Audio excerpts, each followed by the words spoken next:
আমার ফুফুরিতা ৩৬ বছরের এক দারুণ আকর্ষণীয় নারী ছিলেন। তার চেহারায় বয়সের ছাপ পড়েনি বলে তাকে দেখলে মনে হতো তিনি অনেক ছোট। ফুফু আমাদের বাড়িতে গৃহশিক্ষিকা হিসেবে কাজ করতেন। তার ব্যবহার, যত্ন এবং পরিবারের প্রতি দায়িত্বশীলতায় আমরা সবাই মুগ্ধ ছিলাম। একদিন ফুফু বললেন, আমি তোমার পায়ে তেল মালিশ করে দিতে চাই। আমি বারবার বললাম, ফুফু, এটা ঠিক হবে না। কিন্তু তিনি জোর করলেন। তখন আমি ছিলাম ২৩ বছরের তরুণ। ফুফুর এই ব্যবহার আমাকে অবাক করেছিল।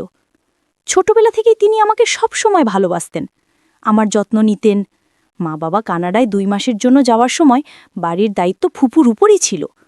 ফুফু ছিলেন এমন একজন যিনি সংসারের প্রতিটি বিষয় খুঁটিনাটি জানতেন। তার জন্য আমাদের কখনোই কোনো অসুবিধা হয়নি। মা বাবা যাওয়ার পর ফুফুর সঙ্গে আমার সময় কাটত বাড়ির কাজ নিয়ে। তার প্রতি আমার মুগ্ধতা ধীরে ধীরে বাড়তে থাকে। একদিন আমি তার কাছে গেলাম। তিনি তখন ঘরের কিছু কাজ করছিলেন। তার প্রতি আমার যে ভালো লাগা কাজ করছিল তা কোনোভাবেই তাকে বলতে পারছিলাম না। একদিন মায়ের শাড়ি পরে ফুফু যখন ঘরে এলেন, তখন তাকে দেখে আমি সত্যি অবাক হয়ে গেলাম। শাড়িতে তাকে এত সুন্দর লাগছিল যে আমি কিছুক্ষণ তাকিয়েই রইলাম। তিনি বললেন, তোমার মায়ের শাড়িতে আমাকে কেমন লাগছে রাতুল? আমি কিছু বলতে পারলাম না। তার সৌন্দর্যে আমি মুগ্ধ হয়ে গিয়েছিলাম। পরবর্তী কিছুদিন ফুফু আমাকে ছোটবেলার স্মৃতিগুলো মনে করিয়ে দিচ্ছিলেন।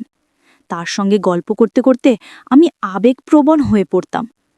তিনি অনেক আন্তরিকতার সঙ্গে আমার সব কাজে সাহায্য করতেন।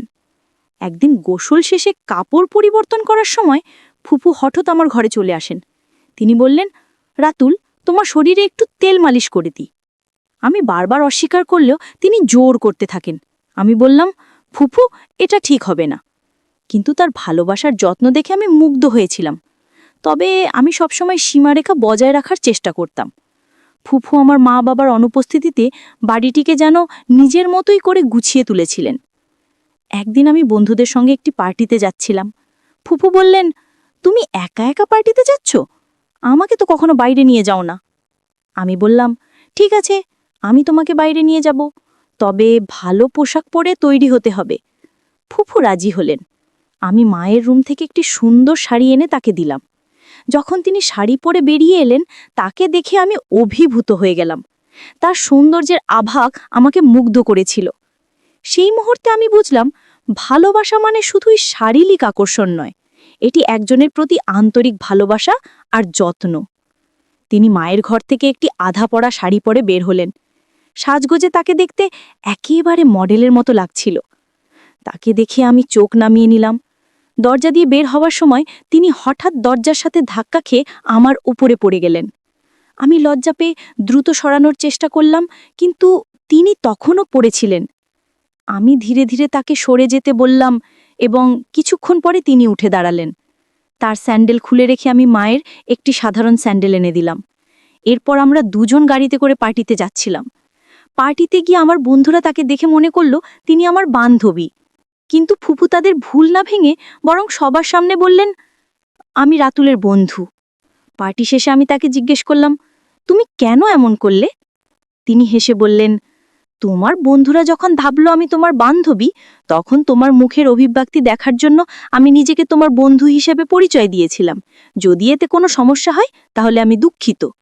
আমি বললাম, দুঃখিত বলার কিচ্ছু নেই, তুমি যা করেছো সেটাই ঠিক ছিল। এরপর তিনি বললেন, তোমাকে ছোটবেলা থেকেই চিনি, তাই তোমার মনের কথা বুঝতে পারি। আমি মুচকি হেসে বললাম, তুমি আমার বন্ধু হয়েই থেকো। তখন তিনি বললেন, আমাকে তুমি মিতালি বলে ডাকতে পারো, এতে আমাদের সম্পর্ক আরও স্বাভাবিক হবে। যদিও প্রথমে তাকে মিতালি বলে ডাকতে কিছুটা লজ্জা পেয়েছিলাম, তবুও নামটি বলার পর তিনি মুচকি হাসলেন।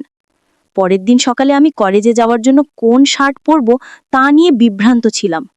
মাকে ফোন দিতে যাচ্ছিলাম, তখনই মিতালি ফুফু ঘরে এসে বললেন, কোন শার্ট পরবে সেটা নিয়ে চিন্তা করছো?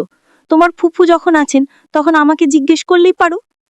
তিনি একটি শার্ট তুলে দিলেন এবং সেটি পরে আমি কলেজে গেলাম। বিকেলে তিনি বললেন, তোমাকে খুব ক্লান্ত লাগছে, চলো আজ তোমার মাথায় তেল মালিশ করি।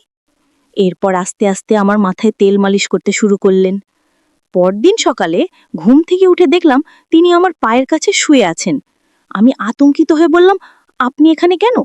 তিনি বললেন, আমি শুধু তোমার কাঁধে হাত রেখেছিলাম, আর তাতেই তুমি ঘুমিয়ে পড়েছিলে। তোমার মা কি কখনো তোমাকে এমন মালিশ করে দেয়নি? আমি বললাম, আমার মা সব সময় আমার যত্ন নেন, তবে এটি আমার জন্য নতুন অভিজ্ঞতা। মিতালি ফুপু চুপচাপ মাথা নিচু করে বাইরে চলে গেলেন। কয়েকদিন পর বাবা মা বাসায় ফিরে এলেন।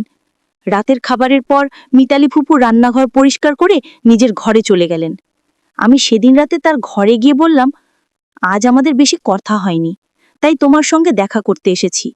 তিনি হাসি দিয়ে বললেন, ঠিক আছে, যদি কোনো প্রয়োজন হয় আমাকে বলো, আমি তোমার জন্য এখানে আছি।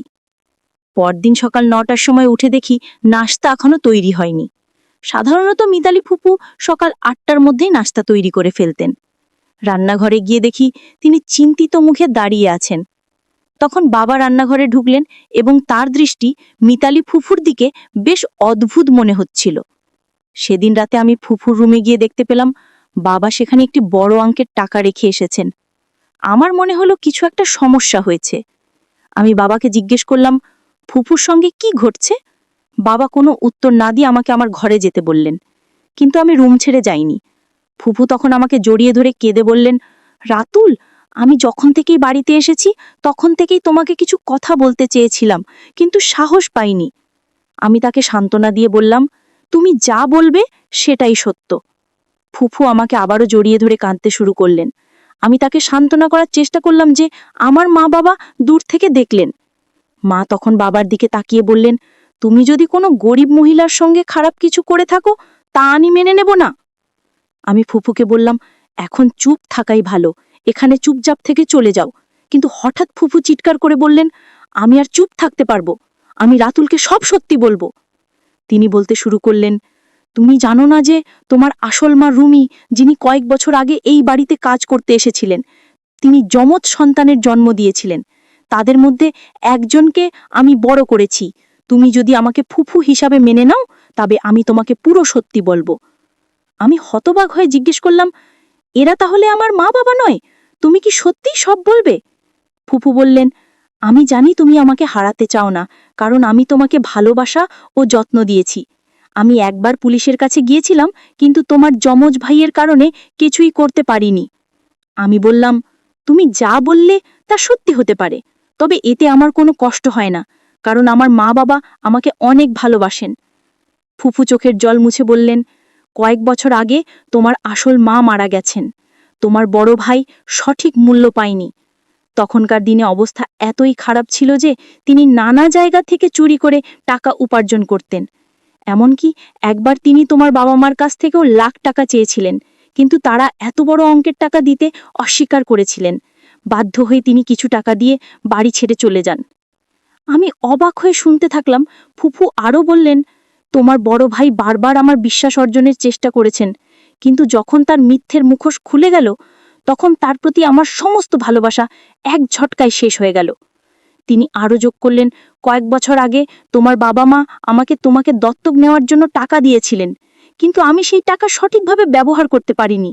তোমার বড় ভাইকেও সঠিকভাবে লালন পালন করতে ব্যর্থ হয়েছি। যদি আমি সময়ের গুরুত্ব ও অর্থের মূল্য বুঝতাম তাহলে আজ তোমার ভাই বেঁচে থাকতেন এবং নিজের পথে সফলতা অর্জন করতে পারতেন। আমি বললাম, ফুফু, আপনি ঠিক বলেছেন। টাকার চেয়ে সঠিক মূল্যবোধ ও শিক্ষার গুরুত্ব অনেক বেশি। টাকা দিয়ে ভালো পোশাক কিনতে পারেন, কিন্তু মূল্যবোধ কিনতে পারেন না। মিথ্যের আশ্রয়ে কিছু সময়ে সুখ পাওয়া যায়, কিন্তু এক সময় এসে বুঝতে হয় যে মিথ্যের আয়ু দীর্ঘস্থায়ী হয় না।